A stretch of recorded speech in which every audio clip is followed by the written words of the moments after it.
translations, his pen ventures into the realms of science, travel, and the art of crafting stories that resonate. The theme itself is an aerial view through the classics, Kannada Classics. So first I would like to tell you what is my understanding of a classic. I categorize classics based on three factors. The first one is readability of the book. The second one is its impact on the reader. And the third one is all-time relevance. These are the three things which appeal to me to make a work as a classic work. So based on that, of course, as Srinath was telling, it has a great history of 1500 years, and obviously so many classics have definitely written in this language. But the ones which have touched me, which have claimed my personality, I would like to discuss about those with you. And before that, as he was telling that I have to talk about my own journey as a Kannada reader, I would like to tell you some things. I was into reading this Kannada literature right from my very childhood. Of course, like any other child, I started with Chandamama, and then I grew up to the children's section of periodicals like Sudha, Karmavira, etc. And then I saw a very steep change when I entered high school. There was a very drastic change. By then, I had developed myself as a very serious and voracious reader of Kannada. So, whatever classics today I am discussing with you, they were all read during that period, maybe some 4 decades back. And the testimony that they are classics is, even today, when I just pick one book, open it, start reading, I just get lost in the sublimity which reads to me. So that's how they are fit to be called as the classics. And then what happened? Then I entered into engineering. My base got shifted from Karnataka to Mumbai. My professional needs were different. So there happened a temporary lull in my journey of pursuing Kannada reading. But after my retirement, when I got associated with the Kannada department of Mumbai University, a very full-fledged working, beaming department, my interest again kindled. And then now I am in front of you as a representative of that mother department of mine.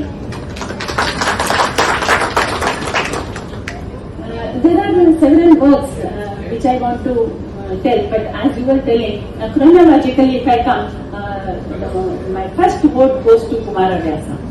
Kumara Vyasa, 15th century poet, he has written Vyasa Bharata only, as the name suggests, in Kannada. But during that time, the task he has done is enormous because he has set it in a poetry manner, which is a 6-line verse, which we call as Bhamini Shakpati.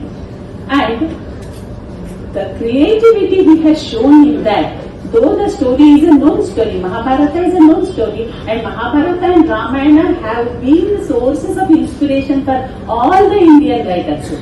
But the originality which he shows in that is really very touching. And you must be interested to know, in olden days, it was a yardstick to know the education level of a person. If a person knows to speak about Kumara Vyasa Bharata, yes, a graduated person. Such was the reputation of Kumara Vyasa Bharata, and I love that he has used the figures of speech, that is, they are so well fit in that entire epic.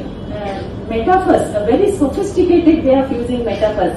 We call it as Rupaka. So he is called as Rupaka Samrajya Chakravarti. That means he is the emperor of this Rupaka kingdom. And even today, when I read some of his verses, I really enjoy, I get a satisfaction, I get happiness. Those who are not from Kannada, Kannadigas definitely know about Kumara Vyasa. Those who are not from Kannada background, I would just like to tell one verse. I want to just say one verse. This is the scene when Bhima is going towards Bakasura, and the demon is very hungry, waiting, but then Bhima takes his own time, least bothered. He is eating away all the food which is given in the cart, and this fellow becomes furious. So Kumara Vyasa says that ಕಂಡು ಕಳಬೆರಗಾದ ನಿವನು ದಂಡತನವ ಚರಿಯಲ ಹರಿಖಂಡ ಪರಶುಗಳಡುಕುವರು ತನ್ನೊಡನೆ ತೊಡಕುವರೆ ಬಂಡಿ ತುಂಬಿದ ಕೂಳ ನಿವನಿಂದುಂಡು ಬದುಕಲಿ ಊರ ಪಾರ್ವರ ಹಿಂಡುವೆನು ಇವ ಸಹಿತೆನುತ ಮುರಿದೆದ್ದನ ಮರಾರಿ. See, those who don't know Kannada also can get the feel of it, the demon's fury, they can feel it. So this is just a drop in that big ocean. So Kumaravasa Bharata is an eternal classic. After so many years also, it is just giving happiness. It is being sung in Gamaka style all over Karnataka. And my vote is for Kumaravasa Bharata as a classic.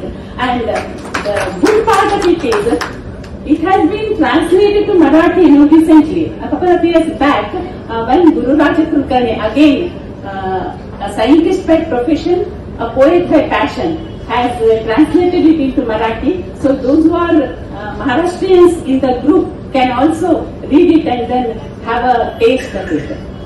And then I come to relations of a family of coastal Karnataka, a family which is practicing priesthood also, which is agricultural family also, and then the joy, the struggle, the victory, the sorrow of all those 4 generations is brought by Karanta in a very lucid style.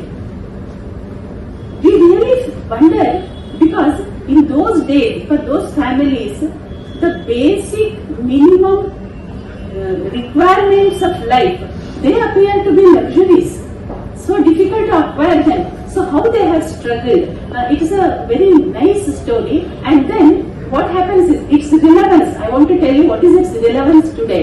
The 4th generation person, Rama, he goes to Mumbai searching for livelihood, but then gets disappointed, returns back to his village, Kodi.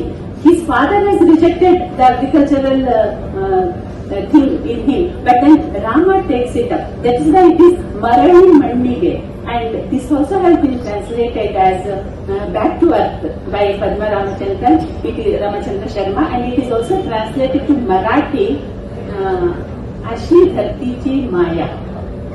One Mr. Kannada and they have translated it. A very nice story, very touching story, and the way Karanta unfurls the story is unique, and you just cannot stop getting your eyes welled up when you read this story. So this is again a classic, and the relevance what I was telling. See, even today in Karnataka there are families, agricultural families, wherein the parents are staying in villages, children have got educated, they have moved to big cities, nobody to take care of fields. So that is happening. And one step further, we in Mumbai have parents staying in Mumbai, children in abroad, nobody is meeting anyone. So it is a perpetual problem which has been dealt with by Dr. Karanta in Marani Mandige. A very great story. And then lastly, I will just touch Parva, which is, I am consumed by that Parva. I talk about it because I have done my PhD thesis on that. No, that is not the way. I did PhD thesis because I was consumed by Parva. It's magnum opus of Dr. S.L. Bhairappa, again set in Mahabharata style. The storyline is from Mahabharata, but Dr. Bhairappa has demystified all the miracles, and then he has reconstructed the story on a real background. If Mahabharata would have happened today, yesterday, how the story would have been, that is what he has given in the Parva. And in doing this demystification, it is very amazing to comprehend how his study, deep knowledge, his field work, everything has struggled, has worked in making it as an all-time epic. Parva, according to me, is an all-time epic. The entire story is in the background of Yuddha, war, Mahabharata, Kurukshetra Yuddha. Such a great war in which no part of India was spared. It was compulsory for everybody to fight. So in that war, the intricacies of the war, Dr. Bhairappa, he brings the details in the craftsmanship, which is his signature style. And not only that, the story is told in, it unfolds in this one, flashbacks, stream of consciousness technique. Stream of consciousness technique is the way we think. When we think, we don't think dramatically, isn't it? So we just think of some words and then the entire picture comes in our mind. So when this technique has to be used, readers should not be confused. The broken sentences should not lead to confusion in the mind of the readers. So what he has done is he has explained the Kannada language so beautifully that nobody will be having any doubt in understanding, and the reader will simply slip back thousands of years in the timeline and then get associated with the characters of the entire book. So I like the book very much, and moreover the human emotions, the sorrow, the joy, the regrets, the ambitions, everything has been dealt very well. And finally, he gives a very positive message through Karva. In the war, everybody is destroyed, everyone is destroyed, nothing is remaining. Even in Mahabharata also, the Abhimanyu is dead. So the Kaurava lineage has no offspring at all. But when Krishna comes and he makes Uttare's son live again. But no, Bhairappa doesn't do that. Uttare gives birth to a stillborn child, but meanwhile, in the surrounding of the palace, a Lohakara, a blacksmith's wife, she gives birth to a healthy child whose first cry fills the atmosphere of Hastinapura. That means not the royal ones, but the common people who are going to continue the lineage, continue the race. That is the positive message which he gives through Karma. So this is my... Thank you, that was fascinating. Maybe we could have Vivek coming from... If I have to look at Kannada literature, the time horizon is quite big. Kannada has 1,000-year-old or more than 1,000 years of unbroken literary history. So for the sake of convenience, I would put it into two blocks. One is from of Karnataka, and my father was a doctor, and we had a big library at home. So they contained all types of books, Kannada, English, and fiction, non-fiction. So naturally I became a big time reader. Even now I consider myself more of a reader than a writer, and my writing is a byproduct of my reading. And initially my favorites were detective stories, as can be expected, and later I started reading major writers of that time, Anant Rao and Puranik, that's Krishnamurti Puranik, and other popular writers. Then there was the great Shivaram Karan. And what he did was, he redefined Kannada literature, of modern Kannada literature. He is from our place, and he is a distant relative also, so you used to meet him during some family functions and other gatherings, and he used to make jokes with the kids. But you know how it is at that time. I was young, shy, and little bit scared of him also.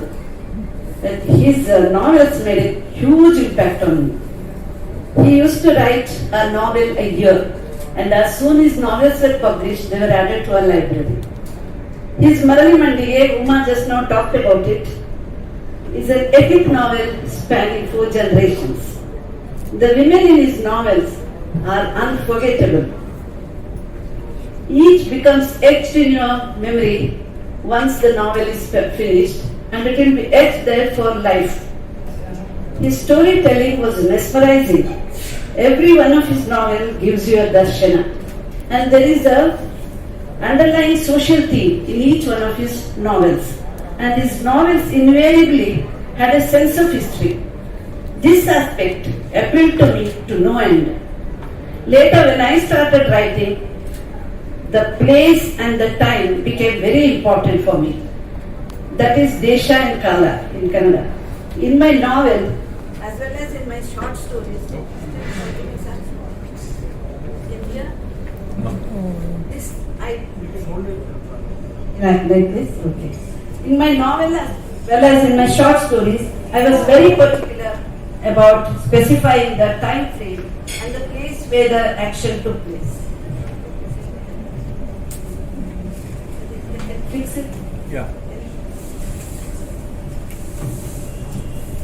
City, such is the attraction of city. So obviously in Kannada we have, for example, the story which I was narrating, Marali Mandike. In Marali Mandike, Rama goes to Mumbai in search of his livelihood, and there we see Mumbai life very vividly written. And in most of his Shriram Karan's novels, Alida Mele. yeah. Mumbai takes a very big role. Correct. Alida Mele starts with Mumbai. Many novels are set in Mumbai, and the beauty is, it is not that he writes something imaginary. He has visited Mumbai, he has lived in Mumbai, he has friends in Mumbai, so very realistic way. And when I talk about Mumbai in Kannada literature, I cannot exclude Bandra, the classic novel of Dr. S.L. Bhairappa, which talks about Hindustani music, and for Hindustani music development and concerts etc. He feels Mumbai is the only place where the things can be brought out very prominently and in a very natural way. So that is there, and Jalapata is there wherein Mumbai comes. So actually right from Triveni, M.K. Indira, we see Mumbai in Kannada novels. But then just as the people going there and people enjoying there and coming back. But these novels which I am talking, they are set in Mumbai background and giving all the beauties and then sometimes the negative parts also of Mumbai in a very natural way. Thank you very much. I think we can take some questions from the audience now. Is that's okay? Yeah, I think somebody will hold the microphone there. Know very little of our language, and I push them to read more and more. I'm a Tamil speaker, so more and more in Tamil. But they find it difficult, so I give them English translations. And what I find is when we spoke about translations in different languages, they come back to me and go, this doesn't make sense from what you say. Like, when you explain it in Tamil, it's different. And how it's written in English is so off the marks. For example, I think everybody here would have heard about Ponniyin Selvan. It's considered a classic. I've read the original, 5 books. My kids got the English, they finished the 5. But when we discuss it, it is like a lot of things that's written in English does not make sense. I feel a lot of work gets lost in translation. So would you still recommend people reading translations, or like, for example, I read Malayalam but very slowly. So I tend to listen to audiobooks, so I understand Malayalam very well, so I listen to audiobooks, so it makes more sense to me to listen to it in the native language than to read a translation in English, because I feel a lot is lost in translation. What do you think about it? I think translations come in very, there are varying quality. So maybe you can try and find a translation that works for you. I think there's a very broad range of translations. For example, if you want to read a good translation from Tamil to English, according to me, is C.S. Chelappa's novel Varivasan. I think it's beautifully translated. Again, he wrote it because he admired Hemingway's writing about bullfighting and so on. So he thought of writing it in the context of Tamil Nadu and the traditional bullfighting that occurs there. And the translator, N. Kalyan Raman, he knows Hemingway's work and he knows the antecedents. So they're all just coming to it with an incredible level of depth. And there's an energy to it which I think is, I don't think anything is lost. I can't read in Tamil, but this felt wonderful to me. So this is just one, but there are many books I think which are well translated, and I think find out the translation. I would like to add one. See, the Bhairappa's, Dr. S.L. Bhairappa's books are translated to Marathi in a big way. When Dr. Uma Kulkarni, she has translated. They have been translated in such a well-versed way that the Maharashtrians feel he is basically a Marathi writer. And his books have been translated to Kannada. That is what an average Marathi reader has a feeling. So some authors are fortunate enough to get such translators. Yeah. Thank you so much.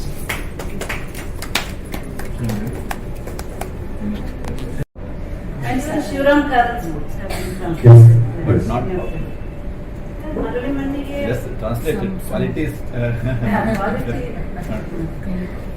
No, I think, yeah, there is a great deal of variability, I think, in the way his books have been translated. Even Bandra and Chitta. Bandra and Chitta are Not translated. translated, not published. Surprisingly, even old Kannada literature is getting translated to English. Yes. Even Kumarvyasa also going on. Harishchandra Mahakavya, they are also getting And translated. I think next year, translation of Kuruku's from Vardhana Vishwanath is going to be corrected. It's already been translated, I think, by someone else. But I'm really looking forward to this because she's a translator of such great depth.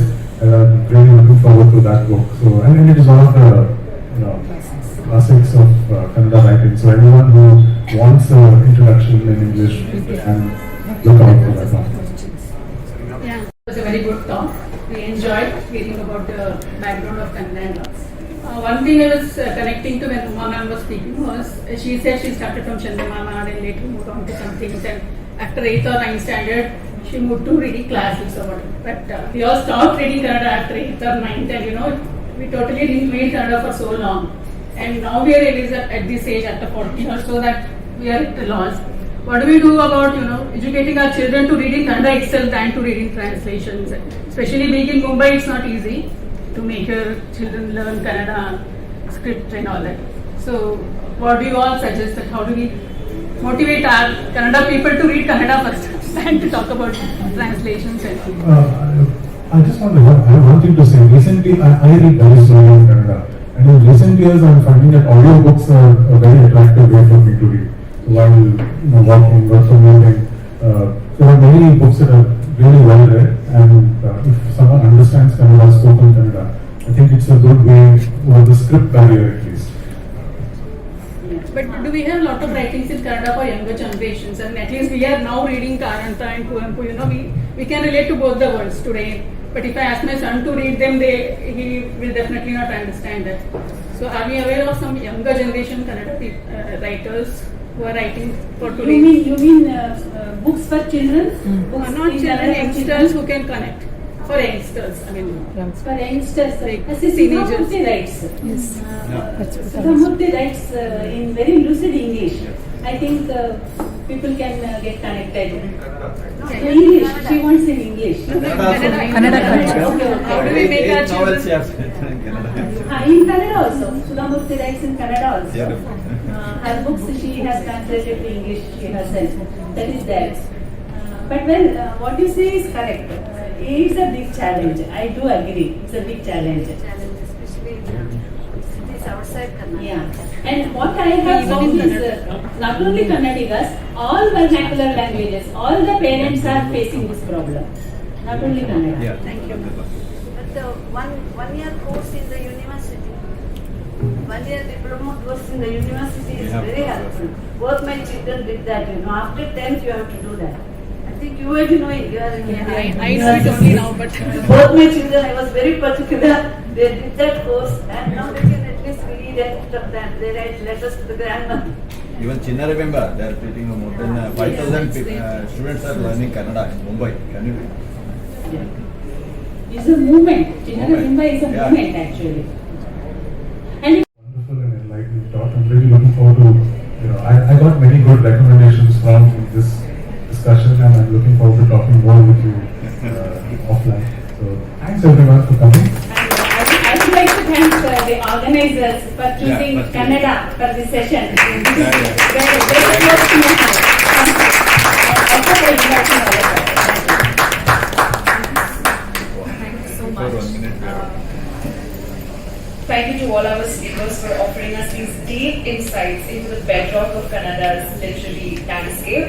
We were celebrating Gujarati last year as a regional language, and this year we're spotlighting Kannada.